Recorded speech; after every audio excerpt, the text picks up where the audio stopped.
击速度也是一体，在灵魂这里，天煞碎金爪。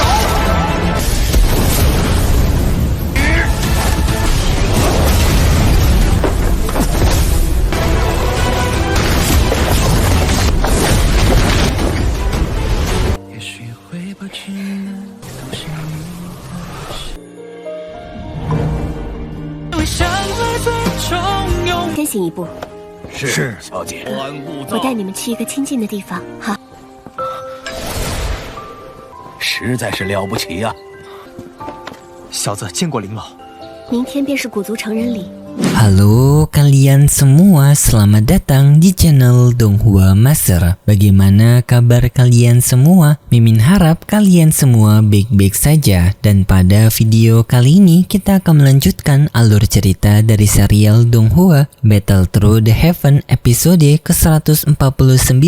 Dan sebelum kita masuk ke cerita terbaru, mari kita sedikit mengingat cerita sebelumnya, yang dimana pada cerita sebelumnya Shoyan bertemu dengan gurunya dan gurunya Shoyan memberikan tawaran kepada Shoyan untuk menghadiri acara kedewasaan dari klan Gu. Hal ini pun seketika membuat Shoyan menjadi sangat senang karena ia akan bisa untuk melihat Sun Er. Dan Shoyan menerima tawaran dari gurunya dan Sun Er juga telah mengetahui Shoyan akan datang ke klan Gu. Tetapi para penatua dari klan Gu, mereka kebanyakan tidak suka dengan Shoyan karena menganggap Shoyan tidak pantas dan layak untuk berdampingan dengan Sun Er. Tetapi Sun Er tetap membela Shoyan karena para penatua klan Gu yang terlalu memandang rendah Shoyan. Singkatnya, Shoyan telah sampai di depan dari gerbang penjagaan klan Gu, yang di sana Shoyan bertemu kembali dengan Lin Kuang. Dan Lin Kuang tidak suka kepada Shoyan dan mereka menyerang Shoyan bersama dengan pasukan hitamnya, yang utuhnya Shoyan mampu menghadapi Lin Kuang sendirian dan juga para pasukan tersebut. Sampai adanya komandan kelima, yaitu Komandan Wu, yang menghentikan mereka. Dan juga kemarin Shoyan mendapatkan tantangan dari seorang komandan juga yang bernama Yang Hao, dan itu merupakan inti cerita pada cerita sebelumnya. Kalau gitu pun sekarang langsung saja kita masuk ke bagian cerita terbaru.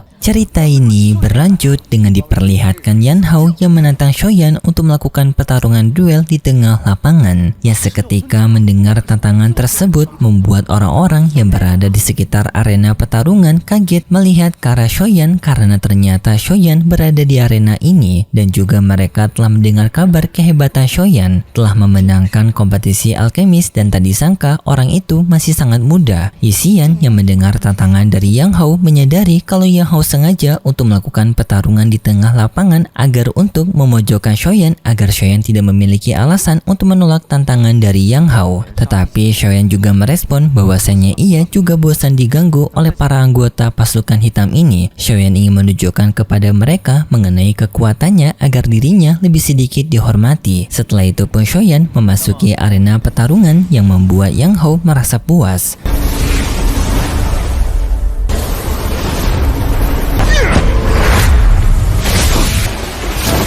Yang Hao pun langsung menyerang Shoyan menggunakan teknik pukulannya, tetapi Shoyan dapat menghindari menggunakan teknik pergerakan guntur. Yang Hao meningkatkan serangannya menggunakan teknik pergerakan naga ularnya, yang teknik ini memberikan kecepatan kepada Yang Hao untuk mengejar kecepatan Shoyan.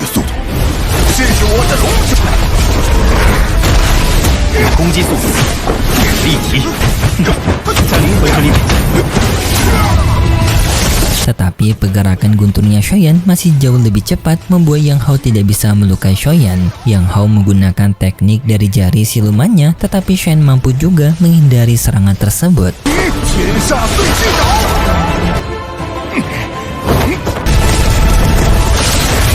Yang Hao meningkatkan serangannya lagi menggunakan serangan dari telapak tangan klan Gu, tetapi Shoyan mampu berpindah ke belakang dari Yang Hao dan menggunakan jarinya untuk membatalkan teknik dari Yang Hao. Seketika membuat Yang Hao menjadi sangat kaget Shoyan yang mampu membatalkan teknik telapak tangan klan Gu-nya.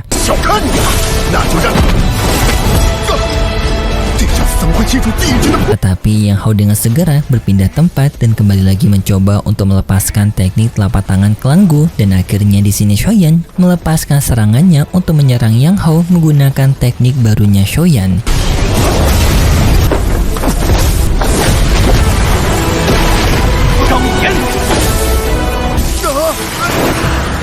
Yang di sini Shoyan membentuk sebuah tornado api, yang tornado api tersebut berukuran besar dan menyerang ke arah Yang Hao, seketika membuat tubuhnya Yang Hao gosong dan Yang Hao pun kalah dalam pertarungan ini. Komandan Hu yang melihat pertarungan mereka, ia kagum kepada Shoyan dan kini Komandan Wu menyadari kenapa Sun Er menyukai Shoyan karena kegigihannya Shoyan. Dan di sana banyak orang-orang juga memuji kemampuannya Shoyan, termasuk Huo Xuan, yaitu anggota dari klannya. Huo Xuan mengagumi keterampilan apinya Shoyan dan Huo Xuan penasaran dengan teknik apinya Shoyan apakah lebih hebat dari teknik apinya. Tetapi Yang Hao yang baru saja dikalahkan oleh Shoyan, Yang Hao tampaknya masih belum terima dan Yang Hao ingin melanjutkan pertarungan mereka. Tetapi di saat itu komandan kedua dari pasukan hitam muncul dengan ia marah kepada Yang Hao akan kalau Yang Hao nantinya akan semakin mempermalukan pasukan hitam mereka. Dan komandan kedua ini bernama Lin Xian. Di sini Lin Xian justru ingin menantang Shoyan untuk melakukan pertarungan duel.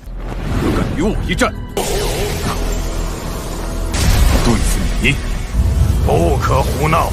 Tetapi di saat keributan itu, tiba-tiba saja adanya penatua dari klan Gu yang bernama Gu Sun menghentikan Lin Xian sambil memarahi Lin Xian yang ingin membuat keributan yang malah nantinya akan mempermalukan klan Gu mereka yang telah tidak sopan kepada tamu mereka. Lin Xian yang mendengar perkataan dari penatua Gu Sun menyadari kesalahannya dan meminta maaf kepada ketua Gu Sun. Dan juga setelah itu, penatua Gu Sun meminta maaf kepada Shoyan karena telah diganggu oleh para pasukan hitam mereka. Shoyan menjawab dirinya tidak keberatan, dan setelah itu penatua Gu Sun mengatakan kepada semua orang bagi mereka semua yang akan pergi ke wilayah klan Gu, mereka akan bisa pergi ke sana dalam waktu 3 hari yang nantinya gerbang celah dimensi akan dibuka. Dan penatua Gu Sun meminta kepada semua orang untuk mengikuti peraturan dari klan Gu mereka, jika tidak maka mereka akan mendapatkan konsekuensi. Singkat cerita, pada malam harinya di saat Shoyan ingin kembali ke asramanya, tiba-tiba saja Shoyan dihentikan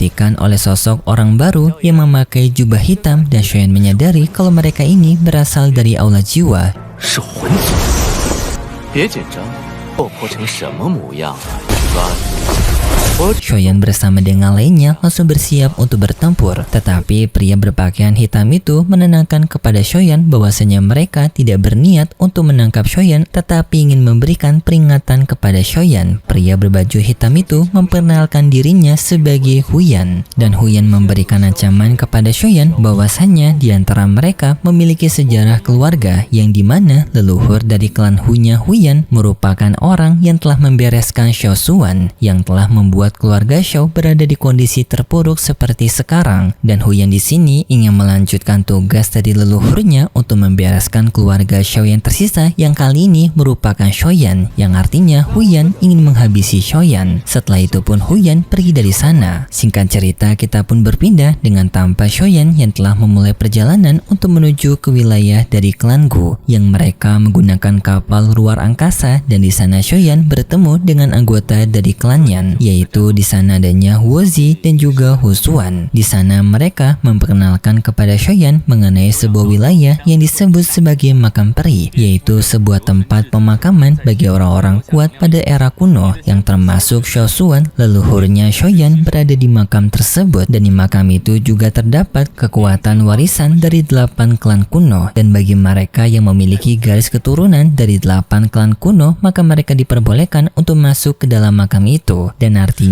di sini Shoyan akan bisa memasuki makam tersebut. Shoyan sendiri yang mendengar informasi ini cukup kaget karena Shoyan baru mengetahuinya. Tetapi di saat itu Shoyan melihat ke arah dari seseorang yang bernama Yao Xinji melihat ke arah Shoyan. Di sana pun Huo Xuan memberitahu kepada Shoyan bahwasanya orang tersebut merupakan Yao Xinji yang berasal dari keluarga Yao. Dan dari segi kekuatan alkemis, Yao Xinji juga berada di alkemis tingkatan 8, yang artinya kekuatan Shoyan dan juga Yao Xinji berada di kekuatan yang sama. Tetapi tak lama kemudian, Komandan Lin Xian datang ke tempatnya Shoyan memberitahu kepada Shoyan bahwasanya komandan senior dari pasukan hitam ingin bertemu dengan Shoyan. Singkatnya Shoyan menerima undangan tersebut, dan di sana komandan senior berbincang kepada Shoyan sambil mereka bermain catur go. Singkatnya komandan senior memberitahu kepada Shoyan bahwasanya Sun Er merupakan garis keturunan Dodi dari klan Gu mereka, dan klan Gu sangat menghormati Sun Er karena garis keturunannya. Sun Er bagi mereka merupakan aset berharga yang harus dijaga dan tidak sembarangan orang bisa mendekati Sun Er ataupun menjadi kekasihnya Sun Er. Dan Shoyan diperingatkan adanya tanggung jawab yang besar bagi Shoyan untuk bisa mendekati Sun Er. Setidaknya Shoyan harus membuat klan Gu mengakui Shoyan dengan Shoyan berada di ranah Doseng. Shoyan dengan percaya diri menjawab kalau ia akan bisa mencapai ranah Doseng tersebut. Tetapi komandan senior tidak percaya kepada Shoyan, menganggap ranah Doseng merupakan ranah elit yang tidak mudah dicapai oleh orang-orang biasa, apalagi orang-orang seperti Shoyan. Shoyan pun menjawab bahwasanya kalian itu terlalu bergantung dengan darah Dodi kalian, tetapi dirinya yaitu Shoyan memiliki kepercayaan diri untuk berjuang mencapai tujuannya tanpa bergantungan dengan garis keturunan darah Dodi. Dan setelah itu pun Shoyan menyelesaikan permainan catur Go dengan Shoyan memenangkan permainan catur itu. Sekaligus Shoyan langsung pergi dari sana. Singkatnya kapal mereka akhirnya telah sampai di wilayah dari alam klan Gu, yang setelah mereka sampai di sana, Shoyan di sana tak disangka melihat adanya Sun Er yang ternyata telah menunggu kedatangan Shoyan.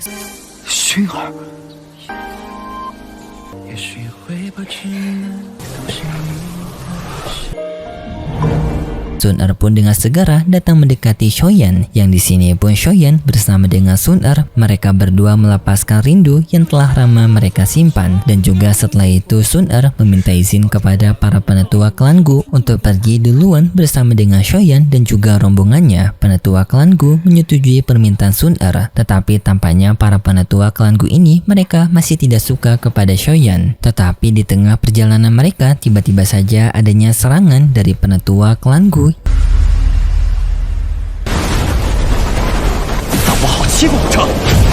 是想让别人以为我古族。 Yang serangan itu untungnya dapat ditahan oleh Shoyan, dan di sana pun Sun Er langsung marah dengan penetua klan Gu yang menyerang mereka, mengatakan kalau penetua klan Gu secara tidak sopan telah mengganggu tamu yang telah datang ke tempat klan mereka, dan hal ini akan menjadi aib bagi klan Gu mereka jika mereka tidak menghormati tamu. Penetua klan Gu seketika ciut setelah mendapatkan teguran dari Sun Er. Lalu pun Sun Er bersama dengan Shoyan melanjutkan perjalanan mereka, tetapi dari belakang ternyata adanya seseorang dari pasukan hitam yang melihat kedatangan Shoyan dengan penuh amarah. Dengan orang ini adalah Gu Yao. 很看重这个萧炎呢。 Singkatnya Sun Er membawa Shoyan ke tempat dari Tuan Li. Di sana pun Shoyan akhirnya bertemu kembali dengan Tuan Li, dan di sini mereka berdua saling reunian. Tetapi setelah itu Sun Er juga memperingatkan kepada Shoyan bahwasanya banyak orang dari klan Gu tidak suka kepada Shoyan karena hubungan dekat mereka berdua. Tetapi Shoyan menenangkan kepada Sun Er bahwasanya ia akan membuktikan kepada semua orang dari klan Gu siapa keluarga Xiao ini sebenarnya. Tetapi setelah itu ceritanya bersambung dan berikut cerita selanjutnya di minggu depan besok. Pada cerita selanjutnya, kita diperlihatkan dengan Sun Er yang datang ke tempat Shoyan yang baru saja tiba di klan Gu. Tetapi setelah itu tiba-tiba saja adanya seseorang yang datang untuk memprovokasi Shoyan, yaitu Gu Yao, salah satu jenderal dari klan Gu yang berada di ranah Dozun bintang 8, dan kedatangannya adalah untuk menantang Shoyan melakukan pertarungan duel. Shoyan menerima tantangan tersebut karena Shoyan juga yang sudah merasa lelah diremehkan oleh para anggota klan Gu ini. Shoyan ingin menunjukkan kekuatannya melawan Gu Yao, dan lalu pun terjadi pertarungan duel epik antara Shoyan melawan Gu Yao, yang bahkan dalam pertarungan duel ini Shoyan sampai menggunakan teknik dari transformasi apinya, dan pertarungan mereka semakin akan sengit. Bahkan di sini Gu Yao akan menggunakan teknik Dao tingkatan Tiannya. Sedangkan untuk Shoyan kita lihat saja untuk episode selanjutnya di minggu depan besok. Dan seperti biasa Mimin mengingatkan kalau cerita ini merupakan cerita dongeng fiksi yang tak nyata, yang hanya bertujuan sebagai penghibur saja, tidak ada hubungannya dengan dunia nyata ataupun menyinggung keimanan kita. Kalau gitu pun terima kasih buat kalian semua yang sudah menonton video ini sampai akhir. Jika kalian suka dengan video kali ini, bisa beri like serta subscribe, dan sampai jumpa di video selanjutnya. See ya!